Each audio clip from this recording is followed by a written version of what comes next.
Deus explicou a Caim que ele tinha sido rebelde ao não oferecer um animal para sacrifício, pois não havia adorado conforme as orientações dele. A Bíblia diz que Abel confiava em Deus, mas Caim não confiava. Deus deixa bem claro na Bíblia que sem derramamento de sangue não há perdão de pecados. No entanto, Caim se recusou a obedecer a Deus e não sacrificou um animal. Ao contrário, jogou a culpa em Abel, seu irmão. Quando estavam no campo, Caim atacou e matou Abel. Deus perguntou a Caim: onde está o seu irmão? Caim respondeu: não sei.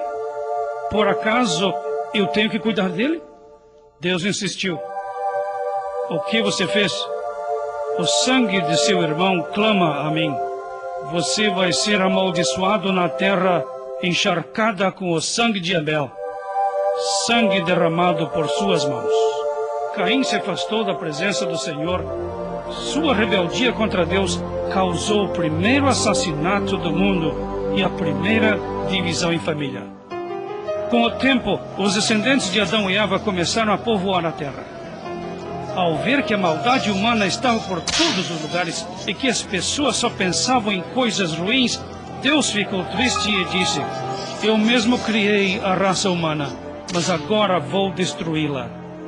No entanto, Deus estava contente com Noé, o único homem justo daquela época, um homem que lhe obedecia completamente. Deus falou com Noé: o fim da humanidade está próximo. Existe muita violência por todos os lados. Vou destruir tudo o que existe, incluindo as pessoas. Construa uma arca de madeira com bastante divisões e cubra-a bem com piche por dentro e por fora. A arca deve ter 140 metros de comprimento, 23 de largura e 13,5 de altura. Faça apenas uma porta. Você, sua esposa, seus 3 filhos e suas noras devem entrar na arca. Leve também um casal de animais de cada espécie. Eles viverão com vocês. Mas coloque na arca 7 pares dos animais que santifiquei. Enquanto construía a arca, Noé avisava o povo: quem não honrar a Deus perecerá. Infelizmente, todo mundo zombava de Noé e ria do aviso que Deus estava dando. Noé e sua família acreditaram em Deus e, na hora certa, entraram na arca e o Senhor trancou a porta do barco.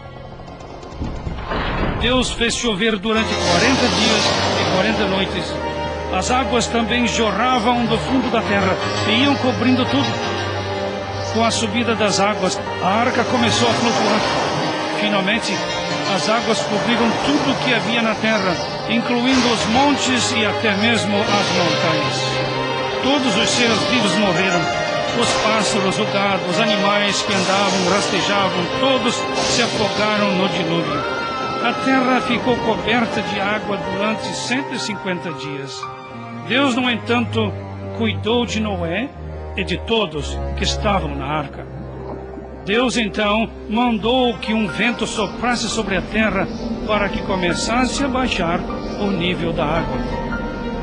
Quando a arca pousou nas montanhas de Ararat e as plantas começaram a crescer novamente, Deus falou com Noé: saiam da arca e tirem os animais também.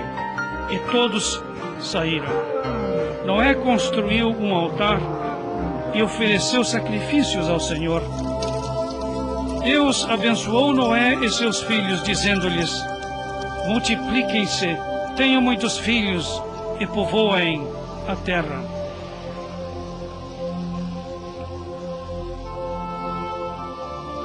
Continuem a comer plantas e comecem a se alimentar de carne de animais. Quem matar outro ser humano deve ser morto, porque Deus fez o homem em sua imagem e semelhança. Deus prometeu a Noé: estou fazendo uma aliança com você e com seus descendentes. Nunca mais a terra será destruída por um dilúvio. Esta promessa será selada com um arco no céu. Sempre que chover, você e eu veremos o arco-íris, e eu me lembrarei do que prometi. Muito tempo depois do dilúvio, quando todo mundo ainda falava a mesma língua, muitas pessoas foram habitar nas planícies do Oriente. Certo dia, eles decidiram o seguinte: vamos construir uma cidade e uma torre. Seremos famosos e não nos separaremos uns dos outros. Isso foi uma desobediência direta às ordens de Deus para que se espalhassem e povoassem a terra. Além do mais, a torre que planejavam construir seria um lugar de adoração ao sol, lua e às estrelas. Eles decidiram adorar a criação e não o Criador. Deus viu a cidade e a torre que estavam sendo construídas e disse: o povo é um só, e todos falam a mesma língua. Assim podem fazer tudo o que quiserem. Vamos descer e confundir suas palavras. Assim um não vai entender o que o outro está dizendo. E foi o que o Senhor fez. E a construção parou. Aquela cidade recebeu o nome de Babel, que significa confusão, pois foi ali que Deus criou diferentes idiomas, obrigando o povo a se espalhar pela terra. Cerca de 400 anos depois do dilúvio, Deus apareceu a um homem chamado Abrão, que vivia no Oriente Médio, na cidade de Ur. Deus lhe disse: deixe seu país e sua família e vá para um lugar que vou lhe mostrar. Farei de você uma grande nação, e seu nome será muito conhecido. Quem o abençoar também será abençoado, e quem o amaldiçoar será amaldiçoado. Todas as famílias da terra serão abençoadas por meio de você. E Abrão partiu, como o Senhor havia mandado, e chegou a um lugar chamado Canaã. Deus apareceu mais uma vez a Abraão e disse-lhe: esta terra será de seus descendentes. Olhe para o céu e veja se você pode contar as estrelas. Também será impossível contar o número de seus descendentes. Embora Abrão e Sarai, sua esposa, não tivessem filhos, ele acreditou em Deus. Abrão era uma pessoa de fé, e por isso Deus o considerou um homem justo. Abrão perguntou: Senhor Deus, como posso ter certeza de que esta terra será minha?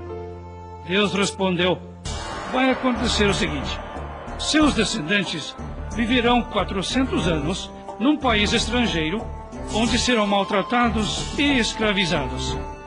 Porém, mais tarde, eu julgarei aquele país. Só na 4ª geração é que seus descendentes ficarão livres. Quando saírem daquela terra e voltarem para cá, trarão consigo uma grande fortuna. Mas Sarai, esposa de Abrão, nunca pôde ter filhos e já era idosa. Então ela conversou com Abrão: peço-lhe que tenha filhos com Agar, minha escrava egípcia, pois eles serão considerados meus filhos. Abrão concordou com o plano de Sarai. Embora amasse a Deus, Abrão errou em não acreditar que o Senhor lhe daria um filho com sua esposa.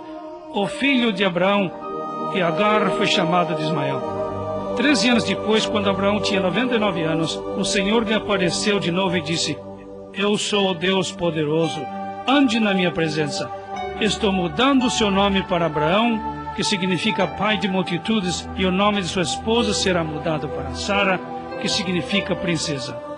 Abençoarei sua esposa e ela terá um filho seu, e será mãe de nações.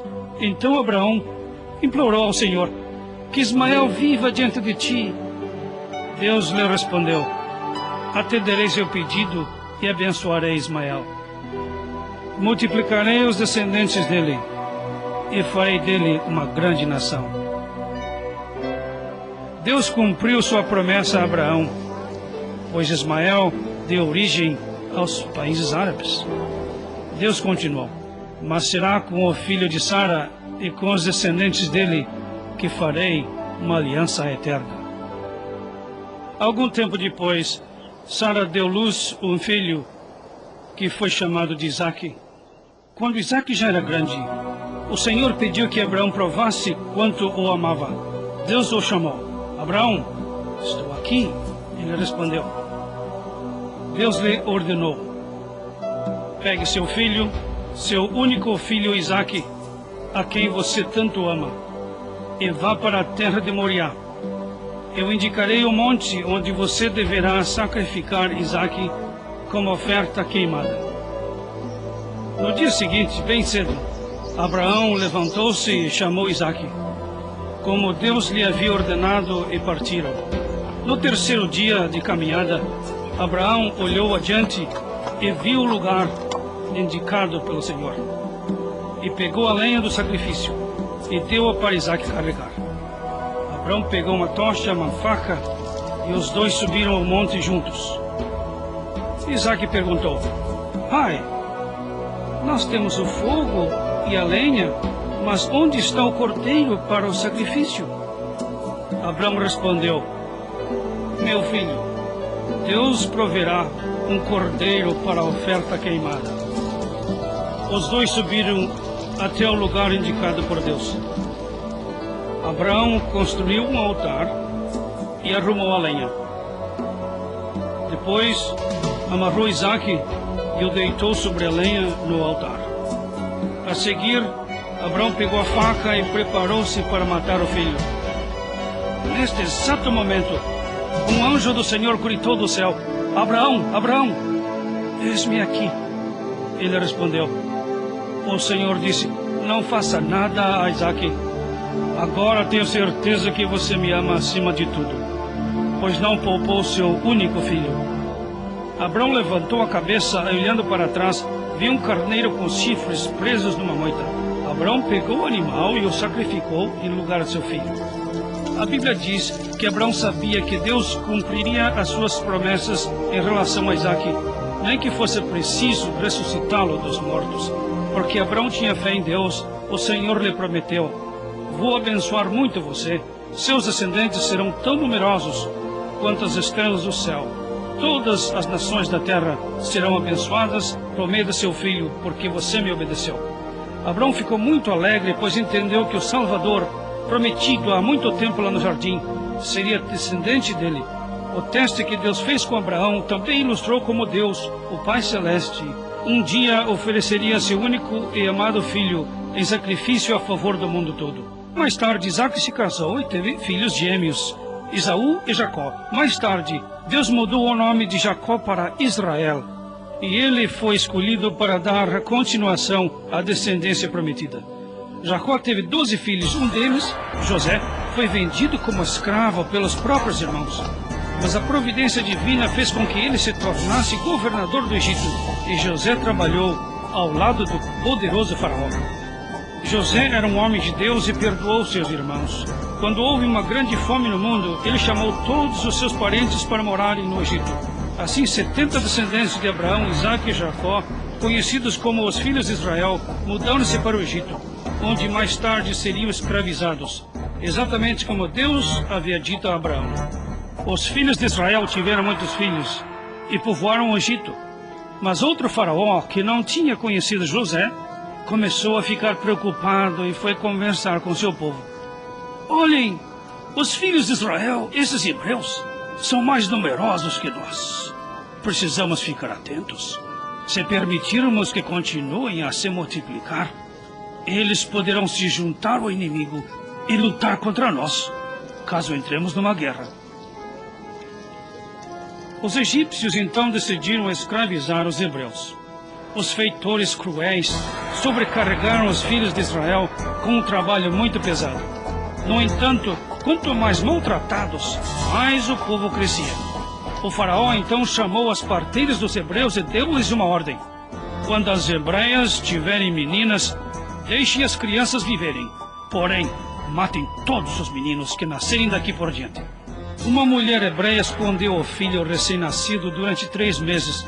Depois disso, já não dava mais. Assim, ela colocou o bebê numa cesta vedada com piche e colocou-o na beira do rio. Quando a filha de Faraó foi tomar banho, ela viu a cesta no meio das plantas e foi olhar. Ao ver o bebê chorando, a princesa sentiu pena dele e disse: esta criança é filha de um dos hebreus. Ela levou o nenê para casa e criou-o como se fosse seu próprio filho. A princesa deu o nome de Moisés, que significa tirada das águas. Como filho da princesa, ele herdaria o trono egípcio e toda a sua riqueza.